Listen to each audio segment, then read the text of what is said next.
안녕하십니까? 사랑, 희망, 생명을 전하는 복음방송 진리의 뜰입니다. 자, 이제 오늘은 43장 장벽이 무너졌습니다. 이제 오늘의 이야기는 예수님께서 이 세 번째 유월절에 두 번째, 세 번째, 네 번째, 이제 예수님이 네 번째 유월절에 돌아가시는데요. 예수님께서 사역하시는 방향들이 이제 조금씩 이제 좀 달라져 갑니다.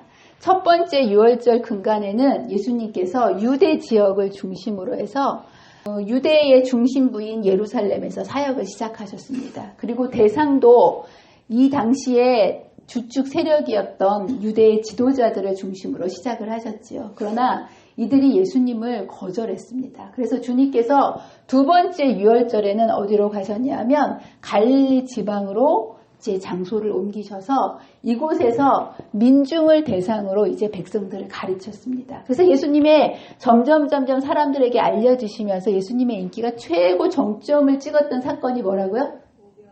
오병이어 사건이었죠. 사람들은 예수님을 정말 이 세상의 떡을, 이 세상의 육신에 우리의 먹고 사는 것을 해결해 줄 메시아, 로마를 무찌르고 우리를 독립시켜줄 그런 메시아로 알고 예수님을 왕으로 삼으려고 했지만 예수님은 생명의 떡을 주시려고 오셨고 죄로부터 구원하러 오셨기 때문에 세상의 왕자리를 거절하셨습니다. 그때부터 이제 백성들이 예수님을 거부하기 시작하는 모습을 보게 됩니다. 그래서 세 번째 유월절을 지나고서는 예수님이 예루살렘으로 내려가지도 못하셨어요. 왜냐하면 예수님을 잡아서 죽이려는 체포령이 내렸기 때문에. 그래서 이제는 민중으로부터 이 세 번째 유월절 이후에는 예수님께서 거부를 당하시고 이제는 민중사역 대신에 제자 훈련 사역에 집중하시는 모습을 보게 됩니다. 그리고 이제는 갈릴리를 떠나셔서 이 사람들이 별로 알지 못하는 이방인 지역을 다니시면서 한적한 곳에서 제자 훈련을 시키시는 모습을 보게 됩니다. 그래서 오늘의 이야기는 세 번째 유월절 근간에 있었던 시간적인 배경이 있고요. 오늘 있었던 이야기는 어디에서 있었던 이야기냐면 이방인 지역이었던 이쪽 페니키아 지역, 이쪽이 이제 두로와 시돈 지역입니다. 보통 이스라엘 백성들, 여기가 사실은 다 로마가 이렇게 다스리던 지역이었는데요. 유대인들이 주로 어느 지역에 밀집지해서 살았냐면 이쪽 유대 지역, 예루살렘을 중심으로 해서 유대 지역에 밀집지어서 살고 있었고요. 북쪽 갈릴리를 중심으로 살고 있었는데 이쪽 갈릴리 동쪽 지역이나 이쪽 지역은 이방인들 거주 지역이었어요. 그래서 예수님께서 세 번째 유월절이 지난 이후로는 주로 이런 곳들을 다니시면서 제자들을 훈련시켰던 모습을 보게 됩니다. 이제 여기에서 이런 곳들을 다니시면서 예수님께서는 이제 예수님의 고난과 죽으심에 대해서도 이제 이야기하기 시작하셨고, 이제 주로 이 지역을 벗어나시게 되면 장거리로 여행을 다니시면서 이방인 지역을 다니시는 모습을 보게 됩니다. 그래서 이제 오늘은 어디 가신 거냐면 이 두로와 시돈에 있는 수로보니게를 방문하셔서 딸이 귀신 들리고 아픈 한 여인이 이제 예수님께 자기 딸을 고쳐달라고 이제 나왔던 그 사건을 이제 이곳에서 겪으시는 모습을 보게 됩니다. 자, 근데 여러분들 예수님께서 그 하고 많은 지역 중에서 이 두로와 시돈이었던 이곳은 굉장히 우상 숭배가 만연했던 지역이었거든요. 하나님을 섬기지 않았던 그런 지역이었는데 이곳을 예수님께서 가신 이유가 무엇일까? 첫 번째 이유는 아까도 제가 말씀드렸던 것처럼 쫓겨가신 거예요. 유대 지역에서도 쫓겨나셔서 일로 가셨는데 이쪽 갈릴리에서 쫓겨나셨기 때문에 예수님께서 이방인 지역으로 이곳을 그 전도의 방향을 옮기시는 모습을 보게 됩니다. 그리고 두 번째 중요한 목적은 제자 훈련이었어요. 예수님의 사역은 사실은 3년 반 동안 제자 훈련 사역이라고 제가 말씀드렸죠. 왜냐하면 예수님은 이 땅에 몇 년만 계시다가 가셔야 되니까. 네, 제자 훈련 3년 반 끝나시면 예수님께서 돌아가시고요. 부활하셔서 가셔야 되기 때문에 이제 이 나머지 하나님의 나라를 이어가는 주역은 누가 맡아야 되냐면 제자들이 맡아야 됐기 때문에 모든 하나님의 나라의 운명이 누구한테 있는 거예요? 제자들. 제자 훈련에 이제 모든 총력을 기울이시는 모습을 보게 됩니다. 근데 이제 문제는 뭐냐면 제자들이 여러분들 구약에서는 이스라엘 백성들에게 이 복음을 맡겨주셨지만 신약의 교회가 탄생하면서 복음이 어디까지 전달이 돼야 되는 거야? 땅끝까지. 복음이 이제 유대 이스라엘 지역을 넘어서 땅끝까지 나가야 되는데 유대인들은 선민 사상이 굉장히 강했어요. 하나님은 누구만 구원하신다는 사상입니까? 선민 사상이? 유대인들만. 그래서 이 사역을 땅끝까지 전해야 할 이 제자들조차도 유대인적 배타성, 선민 사상의 편견에 꽉 젖어 있었다라는 거예요. 복음을 이방인한테 전한다라는 것을 이 당시 사람들은 상상하지도 못했다라는 거예요. 그래서 여기 보면 이제 예수님께서 굳이 이 제자들을 끌고 여기까지 가신 이유는 그 당시에는 복음의 대상이라고 생각조차 꿈에도 하지 않았던 이 여인을 고쳐주시고 구원해 주심으로 이들도 구원받을 대상이라는 것을 실제적으로 관심을 갖고 깨닫게 되기를 바라셔서 제자들을 데리고 이곳으로 가신 모습을 보게 됩니다. 자, 그런데 이제 보세요. 제자들이 이 사역을 감당해야 되는데 그 당시에 제자들의 수준은 이 정도였어요. 그들은 흑암 중에 있는 영혼들을 구하기 위해서 아무런 노력도 하지 않았다. 이 엄청난 우상 숭배의 어두움 속에 갇혀있던 사람들이 그들에 대한 구원을 아무런 노력, 저 사람들은 구원받을 사람이라는 생각조차 갖고 있지 않았기 때문에 그들에게 대한 아무런 시도도 하지 않는 모습을 보게 되었다. 예, 그래서 유대인들이 교만이 세워놓은 가로막힌 담은 심지어 제자들까지도 이 세상 사람들을 동정하지 못하게 하였다. 그러나 이러한 장벽은 무너져야 할 것이었다. 그래서 이제 예수님께서는 이 복음이 이 세상의 모든 사람들에게 어떤 민족이나 국가에 한정돼서가 아니라 이 세상의 끝까지 전파되어야 될 대상이라는 것을 가르쳐 주기 위해서 예수님께서 이곳에 데려가는 모습을 보게 됩니다. 근데 이것을 가르쳐 주는데 말로 가르쳐 주면 잘 알아듣지를 못하는 거예요. 그래서 이 모든 사람이 복음의 대상이라는 이 편견, 이 사람들이 복음은 선민 사상에 가득 차 있는 이 제자들을 가르치시기 위해서 예수님께서 어떤 작전을 쓰시냐 하면 편견 무너뜨리기 작전으로 제자들 앞에서 주님께서 연극을 하시는 모습을 보게 됩니다. 말로 하면 청각뿐이지 않습니까? 그런데 예수님이 직접 연극을 하심으로 시청각으로 다가올 수 있도록 예수님께서 제자들 앞에서 연극을 하시는 모습을 보게 됩니다. 뭐라고 이제 얘기하시냐면 이 수로보니게의 여인이 뭐 한 거예요? 예수님께 막 와서 내 딸이 귀신 들렸사오니 낫게 해주십시오 라고 했을 때 예수님이 뭐라고 얘기하시냐면 나는 이스라엘 집에 잃어버린 양 외에는 다른 데로 보내심을 받지 아니하였노라 이렇게 얘기하시는 거예요. 근데 이 여자가 포기하지 않고 그래도 막 해달라고 했더니 심지어는 예수님께서 뭐라고 말씀하세요? 여러분 이거 예수님께서 이렇게 예수님이 이런 말씀 하시게 생겼어요? 안 생기셨어요? 안 생기셨죠. 근데 예수님께서 참 이런 얘기를 했을 때 제자들도 이게 도대체 뭔 일이지? 예수님 닮지 않은. 근데 이 편견의 벽이 너무나 크기 때문에 여러분들 편견이라는 게 사실 눈에 보입니까? 안 보입니까? 안 보이죠. 근데 이 보이지는 않지만 이 벽이 가로막혀 있으면 이 벽을 무너뜨린다는 게, 이 벽을 넘는다는 게 보통 힘든 게 아니라는 거예요. 이 편견을 가지고서는요, 복음을 전할 수 없고요, 영혼을 만날 수가 없습니다. 여러분도 편견이 있습니까? 없습니까? 우리도 모르게, 알게 모르게 이 사람은 고정관념, 편견이라는 게 있어요.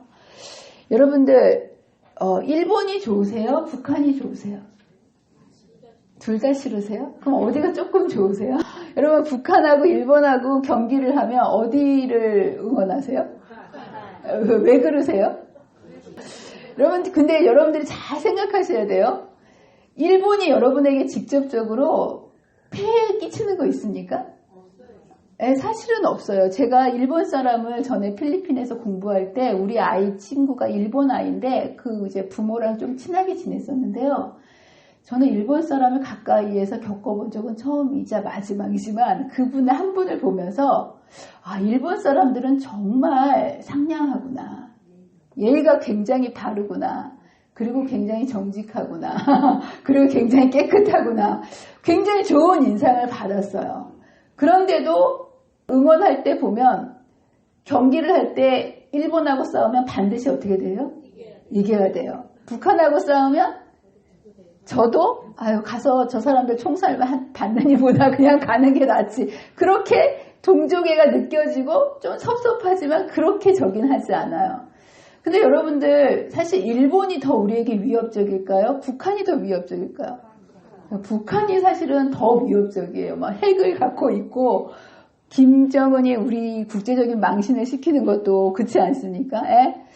근데 우리의 마음속에 왜 북한은 괜찮고 일본은 그러냐 하면 일본은 36년 동안 어떤 일제 침략, 임진왜란 이런 것들이 직접 여러분이 겪지 않았다 할지라도 그 100년 이상을 뿌리 깊게 내려왔던 그러한 감정들이 우리는 겪지 않았어도 우리의 머릿속에 들어있는 거예요. 그래서 일본 하면 무조건 싫은 거예요. 근데 여러분들 유대 민족에게 있어서 선민 사상은요 몇 년 동안 뿌리 깊게 내려온 사상이냐면 2000년 아브라함 때부터 시작한 선민 사상이기 때문에 우리나라 100년 역사 일본 싫어하는 거하고는 차원이 틀려요. 몇천 년을 흘러서 깊이 그래 머릿속에는 구원은 하나님의 백성인 이스라엘 백성들에게만 있다라는 사상이 너무 뿌리 깊게 있기 때문에 복음이 밖으로 나간다라는 것은 이걸 깬다라는 것은 사람의 힘으로는 깰 수가 없는 거예요. 그래서 이제 주님께서 이제 이런 제자들을 가르치시기 위해서 이렇게 연극을 하실 수밖에 없으셨다라는 거예요. 그러면서 이렇게 하신 이유는 뭐냐 하면 이제까지 제자들이 그렇게 했던 그 모습을 누가 대신 보여주는 거예요? 예수님께서. 여러분들 자신의 모습을 자기 스스로 자신이 어떻다는 거 볼 수 있을까요? 없을까요? 없어요. 여러분들 태어나서 여러분 얼굴을 한 번이라도 본 적 있어요? 없으세요? 여러분의 얼굴을 여러분의 눈으로 본 적 있어요? 없어요? 거울에 비친 건 거울로 반사돼서 본 거죠. 내 눈으로 내 얼굴을 죽을 때까지 볼 수가 없어요. 다른 사람은 내 얼굴을 볼 수 있어도요. 내가 내 얼굴은 볼 수가 없어요. 비친 얼굴을 봐야 되는데 내 얼굴도 안 보이는데 내 마음이 보일까요? 안 보일까요? 여러분들이 착각하고 살아요. 내가 나를 잘한다고 생각하는데 사실 여러분은요. 여러분 자신을 잘 몰라요. 여러분이 어떤 모습인지를 알려면 타자의 눈으로 객관적으로 볼 때 여러분들이 알 수 있는 거기 때문에 사실은 여러분들이 여러분을 생각하는 거는요. 굉장히 주관적이고 거의 안 맞을 수가 더 많아요. 여러분들이 정확히 여러분들이 누군지를 알려면 다른 사람들을 통해서 비춰져야 그게 내 모습이라는 거예요. 근데 그건 인정하고 싶지 않죠. 근데 어쨌든 주님께서도 그 제자들의 모습을 스스로 볼 수 없기 때문에 예수님께서 제자들이 평소에 하고 있었던 모습을 예수님이 연극해 주시는 거예요. 그래서 여기 보면 예수께서는 이렇게 하심으로 당신의 제자들이 그가 여인을 대하심으로 보이는 바와 같이 대접하였으리라고 생각하는 냉정하고 무정한 태도를 명심하게 하고 그 여인의 간언을 들어주신 후에 슬퍼하시는 그 제자들에게 대하기를 원하시는 인정하신 태도로 명심하게 하실 예정이었다라고 얘기하시면서 그 제자들의 모습을 예수님께서 연극으로 보여주시면서 이 여인이 대하는 유대인들의 객관적인 모습을 이제 보여주시고 깨닫게 해주시는 모습입니다. 그리고 이것은 어떻게 생각하면 예수님도 제자들이 저렇게 대하시는 거가 맞나 보다라고 얘기하지만 이것은 무언의 생망이었다라는 거예요. 그들이 보면서 예수님 이상하시네 그 모습을 보면서 저렇게 하면 안 되는 거구나라는 것을 거꾸로 강조해서 보여주시는 모습으로 이제 해주시는 모습을 보게 됩니다. 그래서 이 행동을 통해서 제자들은 아주 깊은 인상을 받았다라는 거예요. 예수님이 저렇게 하시는 모습을 통해서 저렇게 해서는 안 되는 거구나라는 이런 깊은 인상을 받게 되었고, 제자들의 마음이 이것들을 통해서 사람들을 향해서 열려지는 계기가 되는 모습을 보게 됩니다. 이제 그렇게 제자들에게 제자 훈련을 위한 목적으로 이렇게 하셨고요. 그 무엇보다 세 번째, 이 이방인 지역에 가서 이 여인을 만난 이유는요, 영혼 구원을 위해서 가셨다라는 거예요. 주 목적이 뭐라는 거예요? 제자 훈련도 있고 사람들의 배척을 위해서 피해 가셨지만 다른 데 가실 수도 있었고 다른 데 가서 제자들을 훈련시키실 수도 있으셨지만 이곳으로 예수님께서 가신 이유는 그 여인을 만나시기 위해서 가셨다라는 거예요. 이 여인이 예수님이 찾아가지 않으면 이 여인이 예수님을 찾아올 가능성이 있을까요? 없을까요? 거의 없습니다. 그죠? 여러분들, 사마리아 여인이 굉장히 목말라하고 영적으로 굶주렸지만 사마리아 여인이 예수님을 찾아갈 가능성이 있을까요? 없을까요? 없죠. 그런 여인을 향해서 그들의 목마름을 주님께서 아시고 영혼을 구원하기 위해서 항상 죄인을 찾아서 누가 먼저 가신다는 거예요? 예수님께서 가시는 모습을 보게 됩니다. 그래서 이곳에 간 주된 이유는 이 이적을 행하기 위함이었다. 이 여인을 구원하기 위해서 가시는 모습을 보게 됩니다. 예수님께서는 여기에 가셔서요, 이 멀리 여행을 가신 거예요. 이 유대 지역에서. 누구 한 명을 보러 가셨다고요? 이 여인을. 여러분들, 예수님은요, 단 한 명의 영혼이 있는 곳에도 주님께서는 그 영혼을 귀히 보시고 한 영혼을 천하보다 귀하게 여기시고 그 영혼을 구원하시기 위해서 찾아가신다라는 거. 저와 여러분도 영혼에 대한 단 한 영혼에 대해서도 이런 마음을 갖게 되시기를 간절히 바랍니다. 근데 사실 이런 마음을 갖기는 제가 경험해 보니까 쉽지 않아요. 여러분, 근데 예수님께서는 뭐라고 하셨냐면요, 온 이 지구뿐만 아니라 이 우주에 단 한 명의 사람이 죄로 인해서 잃어버림을 받았다 할지라도 그 영혼을 위해서 세상에 오셨을까요? 안 오셨을까요? 예, 오신다고 되어 있더라고요. 정말 놀라지 않습니까?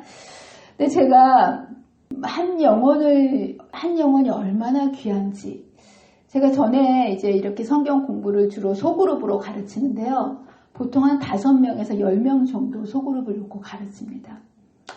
그런데 제가 딱 한 명을 놓고 성경을 가르쳐 본 적이 있어요. 예, 그게 언제냐 하면 이 전에 있었던 어느 교회에서 직장을 다니시는 분들이 평일에는 시간을 낼 수 없으니까 일요일 날 아침에 성경을 가르쳐 달라고 그러셨어요. 제가 좋을까요? 나쁠까요? 일요일 날 저녁도 아니고요. 일요일 날 아침 8시에 성경을 가르쳐 달라고 그러셔가지고 거절을 못하죠. 네, 그래서 이제 그 성경 공부를 했어요. 근데 어느 날 보통은 5명에서 한 10명 정도가 그래도 꾸준히 이렇게 모이는데요. 제가 잊어먹지도 않아요. 어느 날 딱 갔는데 딱 한 명이 앉아있는 거예요. 제가 딱 한 명이 앉아있는 모습을 보면서 갈등이 생겼어요. 오늘 공부를 해야 되나 말아야 되나. 근데 그분이 그러시더라고요. 제가 여기 한 명이지만 제가 맨날 녹음을 해가지고 보내주는 사람 3명이 있다는 거예요. 3명이 기다리고 있으니까 한 명이 앉아있다고 생각하지 말고 4명이 앉아있다고 생각하고 가르치라는 거예요. 예. 그래서 할 수 없이 제가 이게 가르치는데 좀 힘들긴 힘들더라고요. 예. 그래서 제가 그런 생각을 해봤어요. 예수님은 단 한 명이 있는 곳에도 먼 거리를 마다 않고 그렇게 가르치셨는데 내가 뭐라고 지금 한 명 이렇게 있다고 가르칠까 말까를 갈등하고 이렇게 있는가. 그러면서 제가 그날 아침 제 마음을 봤어요. 나는 과연 사람들을 대하고 말씀을 가르칠 때 영원한 생명을, 이 사람의 운명을 결정하는 생명을, 말씀을 이분에게 전해준다라는 영혼 구원을 위한 가르침을 하고 있는 걸까? 아니면 내 의무감과 내 도리라고 생각해서 이것을 하는 걸까? 야, 참 마음속에 엄청난 회개와 반성이 생기더라고요. 예, 그러면서 제가 기도했어요. 하나님, 저한테는 한 영혼에 대한 그런 사랑이 정말 없습니다. 정말 없더라고요. 아무리 생각해도 없어요.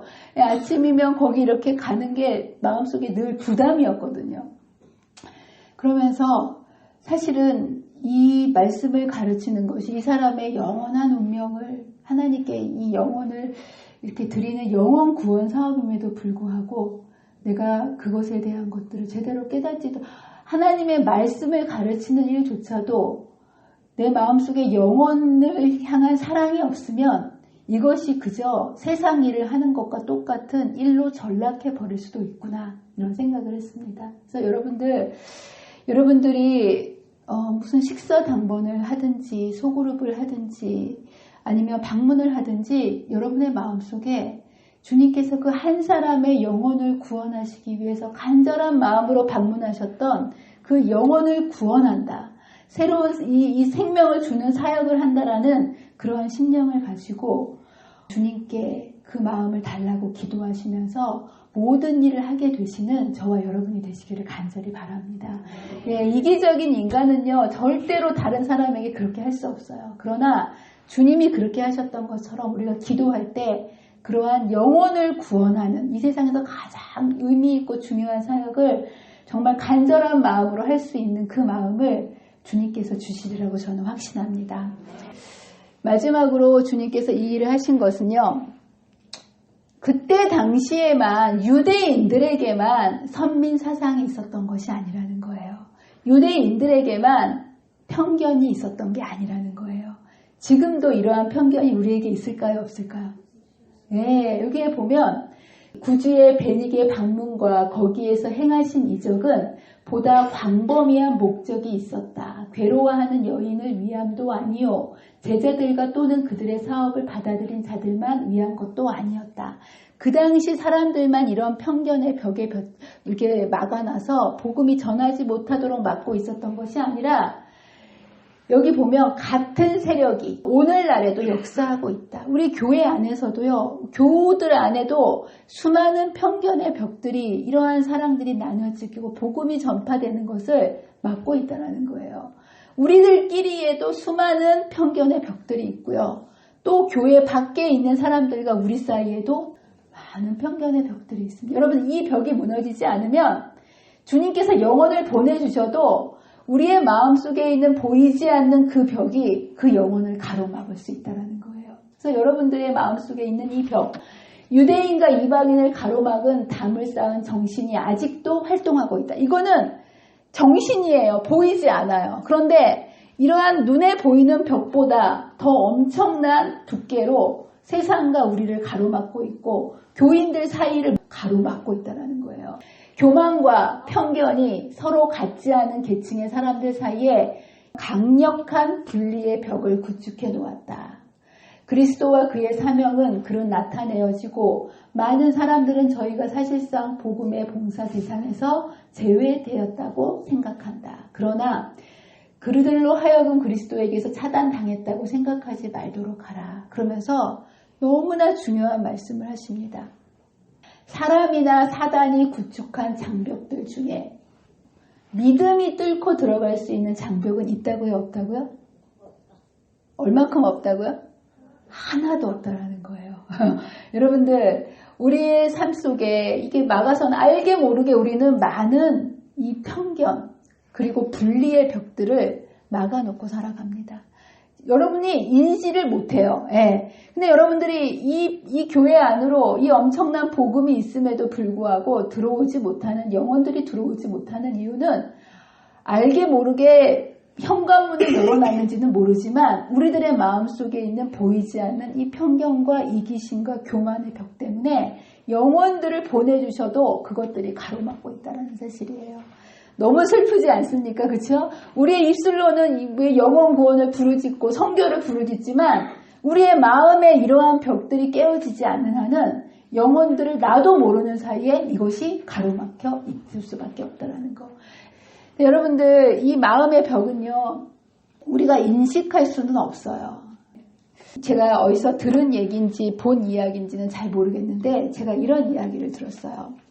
교도소에서 오랫동안 이렇게 수감되어 있었던 한 정치범이 이제 머리가 굉장히 좋으니까 그 오랜 세월 동안 들어오고 나가는 사람들을 관찰하기 시작했어요. 근데 이분이 이제 그곳에서 사람들을 관찰하면서 참 특이한 사실을 하나 관찰했는데 뭐냐면 사형수들에게 참 일반적인 이제 공통점이 있다는 사실을 발견했어요. 여러분, 사형수들은 수감 생활을 할 때 곱게 할까요? 막 나갈까요? 예, 이왕 죽을 목숨이니까 뭐 어쩌라고 막 나가는 거예요. 무서운 게 없어요. 어차피 죽을 거니까. 그래서 사형수들은 건들지를 못합니다. 예, 건들지를 못해요. 예, 근데 이렇게 굉장히 폭력적이고 이랬던 사람이 사형 언도가 내려지는 날짜가 정해지면 갑자기 사람의 태도가 확 변한다 그래요. 이제까지는 그래 나 어차피 죽을 거니까 라고 뭐 보이는 게 없이 막 했던 사람이 딱 사형 언도가 딱 내려지고 날짜가 정해지면 아직 죽지 않았는데도 죽은 사람과 마찬가지로 된다는 거예요. 살 의욕이 없어지는 거예요. 살았는데 죽은 거나 마찬가지인 거예요. 감옥에서는 낙이 먹는 거잖아요. 먹는 거에 엄청 집착을 하는데 이제 식욕도 없어지고 모든 게 다 이렇게 이제 없어지면서 사람이 눈동자도 풀어지고 삶의 의욕도 없어지고 사람이 갑자기 온순해진다는 거예요. 근데 이제 이 사람이 음식을 안 먹으니까 이제 이 사람이 자기 먹으려고 나온 그 음식을 감옥에는 사람만 있는 게 아니라 다른 생명체들도 있지 않습니까? 바퀴벌레도 있고 쥐도 있고. 네, 근데 보통은 바퀴벌레는 사람이 나타나면 순식간에 없어지잖아요. 쥐도. 근데 이제 이런 사형수들이 언도를 받으면 갑자기 온순해지면서 그 음식을 그런 짐승들에게 주기 시작한대요. 근데 절대로 이 짐승이 음식을 줘도 오지 않는데 그렇게 된 사형수가 주는 음식은 쥐도 어떻게 아는지 받아 먹으러 온다는 거예요. 그래서 그 음식을 받아 먹을 뿐만 아니라 팔에도 올라오고 머리도 올라가고 그러면서 사형수와 우정을 나눈다는 거예요. 야, 그러면서 이 사람이 그런 얘기를 하더라고요. 사람이 마음을 비우고 자아가 죽으면 말 못하는 짐승과도 하나가 될 수 있다는 거. 네. 여러분이 하나가 될 수 없는 이유는 뭐냐면 뭐가 살아있기 때문에 그런 거예요. 자아가 살아있을 때는 절대로 하나가 될 수 없어요. 근데 이제 다 죽었구나. 죽은 사람이 뭘 욕심이 있고 누구 미워하고 뭐 이게 의미가 있겠습니까? 그냥 자기가 다 죽은 사람이라고 자기를 완전히 포기하고 죽으면 뭐하고도 친구가 될 수 있다고요? 말 못하는 짐승은 사람하고는 얼마나 잘 하나가 될 수 있겠습니까? 여러분이 교회 안에서 이 자아가 살아있는 한은요, 이 마음의 편견의 벽이 무너지지 않는 한은요, 절대로 영혼을 받아들일 수 없다는 거. 그래서 저와 여러분이 이 엄청난 이 벽보다도 더 두꺼운 이 편견의 벽, 이거는 정말 인간이 뚫을 수 없는 이 벽인데요. 우리가 이 자아를 내려놓는 것이 이 벽을 허문다는 거. 네. 근데 여러분들 이 여인이요, 넘을 수 없는 이 벽을 이 여인이 넘었다는 거예요. 그렇죠? 이 제자들이 갖고 있었던 편견의 벽. 어떻게 보면 이 여인은요, 이 눈앞에 보이는 이 예수님의 외형적인 무시. 예수님께서 뭐라고 하셨어요? 막 달려가서 예수님께 엎드려가지고 내 자식을 살려달라고 얘기하는데 예수님이 어떻게 하고 가셨다는 거예요? 한 말씀도 대답지 않고 거의 투명인간 취급을 하고 지나가시는 거예요. 여러분 이런 대접 받아보셨습니까? 상대방에게 내가 막 얘기를 하는데 나를 없는 사람 취급을 하는 거예요. 그냥 무시하고 한 말씀도 대답하지 않고 그냥 지나가시는 거예요. 여러분이 이런 대접을 받았으면 이 자리에 있었으면 또 부탁하고 싶겠어요? 안 하고 싶겠어요? 네. 근데 이 여인은 거기서 포기하지 않았어요. 근데 이 여인은 이런 무시만 당한 게 아니고요. 제자들이 뭐라고 얘기합니까? 저 여자가 소리를 지르니까 좀 돌려보내십시오라는 제자들의 엄청난 반대의 벽에 부딪힙니다. 그뿐만 아니라 외형적 무시가 아니라 예수님께서 직접적으로 말로 내가 잃어버린 이 양 외에는 이스라엘 외에는 보내지를 않았다. 그러면서 자녀들의 떡을 취하여 개들에게 던짐이 마땅치 않아라면서 여인을 자기 무슨 취급을 받는 거야? 겉으로 보기에는 엄청난 현실과 사실, 편견의 벽이 이렇게 이 여인의 앞에 펼쳐진 모습을 보게 됩니다. 여러분이 이 상황 속에 있었으면 이것을 건너뛸 자신 있으십니까? 손 들어보세요. 나 이런 취급을 받아도 예수님께 끝까지 매달릴 자신이 있다.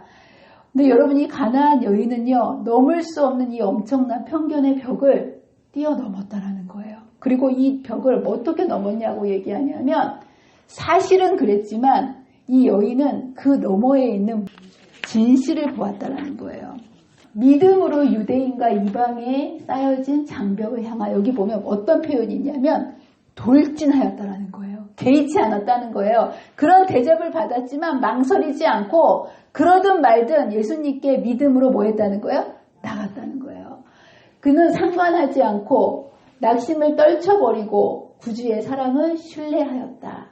그러면서 그리스도께서는 우리가 당신을 이와 같이 신뢰하기를 바라신다. 복음으로 말미암아 그리스도 안에서 약속에 참여하는 자가 되지 못하게 막을 수 있는 것은 자신의 선택밖에. 여러분, 주님과 우리 사이를 막을 수 있는 것은 뭐밖에 없다고? 우리가 선택하지 않는 한은요, 주님의 사랑에서 우리를 끊어낼 수 있는 게 있다고요, 없다고요? 없다라는 거. 예. 그러면서 이 여인이 그럼에도 불구하고 이 장벽을 뚫고 돌진할 수 있었던 것은 사실을 보지 않고 진실을, 그리고 이렇게 사실대로 보는, 눈앞에 보이는 것을 보지 않고 보이지 않는 그 너머의 것을 바라볼 수 있는 것을 믿음이라고 얘기합니다. 예. 이 여인은 보지 못하는 것을 바라볼 수 있었다는 거예요. 여러분들은 보이는 것만 보고 사시잖아요. 그러면 낙심할 수밖에 없는 거예요. 그런데 이 여인은 보지 못하는 것을 바라봤어요. 그래서 여기 보면 이 대답을 듣고 낙심하여서, 보통 보이는 것만 보는 사람은 낙심하고 돌아가게 마련입니다. 근데 이 여인은 표면상의 거절 이면에 숨길 수 없는 국률하심이 있음을 여인은 보았다는 것이다. 예. 이 여인은 이 거절 속에서 기회가 왔다는 것을 알았다는 거예요. 그러면서 그는 그렇게 할 수 있었던 것이 예수님을 바라봤기 때문에, 예수님이 말로는 개 취급을 하고 이스라엘 외에는 보내지 않았다고 말씀은 그렇지만 그분의 전체적인 표정 속에, 그분의 마음 속에 묻어나는 예수님의 거룩한 가마에 즉시로 굴복하고 자기가 구하는 바 은총을 능히 주실 거라는 것을 전적으로 믿었다라는 거예요. 이 여인이 그 당시에 예수님을 바라보지 않았다면 이런 믿음이 나왔을까요? 안 나왔을까요? 실망하고 돌아갔겠죠. 땅을 보았더라면. 예. 그러면서 그는 앞에 있었던 여러 가지 편견을 내려놓습니다. 나는 이방인인데, 그렇죠? 내가 개취급을 당했는데, 이러면 여러분들이 자신을 바라보면 실망하고 나갈 수밖에 없는 거예요. 근데 이 여인은 그런 취급을 당했을 때 자신의 편견을 오히려 내려놓는 모습을 보게 됩니다. 그 여자는 자신의 행동에 영향을 끼치는 민족적, 신앙적 편견이나 교만이 없었으므로, 나는 이방인인데, 나는 우상을 숭배하는데, 이런 것을 다 내려놨다라는 거예요. 즉시 예수를 구주로, 그리고 자기가 구하는 것을 다 하실 수 있는 분으로 신하였다. 예. 그랬을 때 이 여인은 이제 예수님께서 자녀로 대우해 주시는 모습을 보게 됩니다. 예. 내가 자녀에게 보냄을 받았다라고 하지 않으셨습니까? 따라라고 얘기하시면서 이 내 소원대로 되리라 라고 말씀해 주시는 모습을 보게 됩니다. 여러분들 생각에 A가 B를 믿는다. A가 B를 믿는다 그러면 A가 믿음이 좋기 때문에 믿는 것일까요? B가 믿을만 하기 때문에 믿는 걸까요? 네? A가 B를 믿는다면 A가 믿음이 좋아서 B를 믿는 걸까요? B가 믿을만 하기 때문에 A가 믿는 걸까요? 두 가지 소리가. 여러분, 은행에다가 1,000만 원을 맡기면 내가 믿음이 있어서 1,000만 원을 맡기는 거예요. 은행이 믿을만 하니까 맡기는 거예요. 정말 확실합니까? 네. 여러분들, 이 여인이 믿음이 있어서 예수님을 믿은 게 아니고요. 예수님이 어떻기 때문에 믿었다는 거예요? 믿을만 한 분이었기 때문에 이러한 상황 속에서 예수님께 돌진할 수 있었다는 거예요. 여러분들, 어떤 사람이 뭔가를 믿고 설득을 당하기 위해서는 아리스토텔레스가 설득에 3요소가 있다고 해요. 사람이 어떤 사람에게 믿을만하고 설득당하기 위해서는 이 중요한 세 가지 요소가 있다고 합니다. 하나는 뭐냐면 그 사람 하는 말에 논리가 있어야 돼요. 이걸 로고스라고 얘기합니다. 믿을만한 말을 해야 된다는 거예요. 이성적인 말. 택도 없는 말을 하면 믿어요, 안 믿어요? 안 믿어요. 예. 어떤 말이 믿을 만한 말이 되어야만 그 말을 받아들이고 그 논리에 이제 수긍을 합니다. 근데 아무리 말이 맞다고 사람들은 그것만으로 믿지는 않아요. 그냥 한 가지 요소일 뿐이에요. 두 번째로는 그럼 어떨 때 설득을 당하냐면 감정적으로 움직여야 된다는 거예요. 내가 저 사람이 나를 공감해 주는구나. 저 말에 감동이 되고 했을 때 사람들은 그 말에 공감하고 그것에 설득을 당하고 믿고 받아들입니다. 근데 사람이 또 이것만 하는 것이 아니라 그 사람이 에토스라 그래가지고 사람은 말만 보고 믿는 것도 아니고요. 감정에 동해서만 믿는 것이 아니고 상대방의 인격과 품성이 어떠한 것을 보면서 믿게 된다는 거예요. 그것을 에토스라고 얘기하고 이것을 인격이라고 얘기합니다. 이 세 가지의 요소를 통해서 상대방을 믿을 것인가 말 것인가 설득을 당할 것인가 말 것인가가 결정되는 거예요. 근데 여러분 생각에 이 논리와 감정과 인격 중에서 어떤 것이 가장 영향력이 클까요? 인격? 정말 바르고 이성적인 말로는 사람이 얼마나 끌릴까요? 조금. 10%밖에 안 된다는 거예요.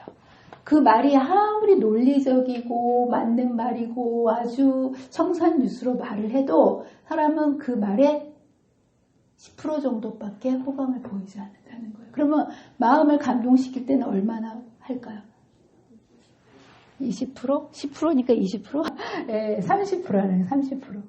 그래서 사람은요, 말로 이렇게 그 설득 당하는 게 아니고요. 감동이 될 때 그것을 받아들입니다. 근데 정말 중요한 거는요. 나머지 몇 프로요? 60%는요. 그 사람의 됨됨이를 보고 그 사람이 하는 말을 받아들인다는 거예요. 여러분 사기꾼이 아무리 감동을 주고 막 청산유수로 막 얘기를 해도 이 사람이 사기꾼이다. 그러면 그 사람 하는 말에 설득 당할까요? 안 당할까요? 절대로 안 당하지 않겠습니까? 여러분들 예수님이 말은 어떻게 하셨어요? 예, 말은 뭐라고 얘기하셨어요? 내가 자녀의 떡을 취해서 주는 게 맞다. 말은 이렇게 하셨는데 이 여인은 예수님의 말을 들은 게 아니에요. 말은 그렇게 하시고 그렇게 못 본 척 막 그냥 지나가시고 무시하는 그런 걸 하셨지만 예수님의 태도 속에 예수님의 마음 속에 있었던 뭐가 진정으로 느껴졌다는 거예요? 그분의 품성, 그분의 사랑. 이 여인이 이 예수님의 그러한 말에도 불구하고 믿음으로 돌진할 수 있었던 것은 사실은 예수님의 거룩한 품성이 그녀를 움직였고 그녀를 구원해 주었다는 거예요. 그래서 거룩함이라는 것은 구별입니다. 많은 사람들이 거룩함을 분리라고 생각해요. 그래서 우리 재림교인들은 뭔가 다르기 때문에 자꾸 분리되려고 하는 그런 것들이 있어요. 근데 여러분들 잊지 마세요. 진정한 거룩함은요. 이렇게 1차원적인 내가 저기에 오염되면 안 되니까 떨어져야 된다라는 그런 분리가 아니고요. 진정한 분리는 속된 것으로부터 내가 오염되지 않기 위해서 분리되는 것이 아니고요. 나의 거룩함을 가지고 속된 것을 껴안음으로 속된 것을 거룩하게 만드는 것을 진정한 거룩함이라고 얘기합니다. 여러분 진짜 거룩하신 분이 누굴까요? 예수님입니다. 예수님은 정말 거룩하셨고요. 그 거룩한 온전함을 가지고 하늘에서 그 거룩함을 유지하시기 위해서 멀리 떨어져 계셨던 게 아니라 그 온전한 거룩함을 가지고 죄로 인해 썩어 문드러지고 상처투성인 우리를 구원하시기 위해서 자신의 생명을 버리고 자신의 모든 것을 내버리고 우리를 품으러 오셔서 우리를 마침내 그 거룩함을 가지고 우리를 품어주셨고요. 우리를 거룩한 백성으로 탄생시켜 주셨다는 거예요. 그래서 여러분들 이 교회는요. 이 거룩한 백성으로서 이 땅에 우리 교회를 탄생시켜 주셨는데요. 이 교회도 예수님처럼 이 거룩한 백성으로서 세상과 분리가 되면 될까요? 안 될까요? 안 된다라는 거예요. 이 교회의 역할은요, 하나의 빛과 소금의 역할이 되어야 되는데요. 여러분, 소금이 세상과 섞이지 않고 음식과 섞이지 않고 부뚜막에만 있다면 소금이 제 역할을 하는 걸까요? 안 하는 걸까요? 안 하는 거죠. 여러분, 빛이 환한데 빛이 필요할까요? 어두운데 빛이 필요할까요? 어두운데 필요하죠. 정말 여러분들이 하나님의 백성으로서 이 땅을 살아가기 위해서는 여러분 자신이 하나님께서 주시는 하나님과의 연결을 통해서 거룩함을 유지하는 게 참 중요하고요. 이것을 유지하는데 급급하고 세속적인 것을 떠나는 것이 아니라 우리는 예수님처럼 이 거룩함을 가지고 세상 속으로 들어가서 그 거룩함을 가지고 세상을 변화시켜야 된다는 거. 근데 여러분들 이거는 사람의 힘으로 할 수 있습니까? 없습니까? 없다라는 거예요. 이것은 자아를 내려놓고 자아를 내려놓는 거는 또 우리가 할 수 있을까요? 없을까요?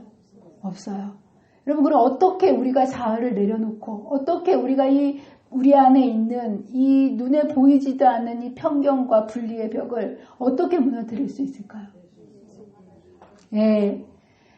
우리의 힘으로는 여러분들 아무것도 할 수 없습니다. 그러나 참 감사한 것은 믿음의 주여 온전케 하시는 예수님을 바라볼 때 주님께서 우리 안에 오시게 된다면 우리의 자아의 벽이 무너져 내리고요. 우리의 편견의 벽이 사라지면서 세상을 껴안을 수 있는 그 거룩함을 우리에게 주신다는 거 잊지 마시고, 저와 여러분이 이 세상을 향한 이 편견과 교만과 이기심의 담들을 무너뜨릴 수 있는 유일한 분인 예수님을 매일매일 바라보시면서 우리 안에 이 담을 무너뜨려 주시고 거룩함으로 세상을 껴안게 해주실 수 있는 이 예수님으로 인해서 이 마지막 이때의 빛과 소금으로 살아갈 수 있는 저와 여러분이 되시기를 간절히 바라면서 말씀을 마치도록 하겠습니다.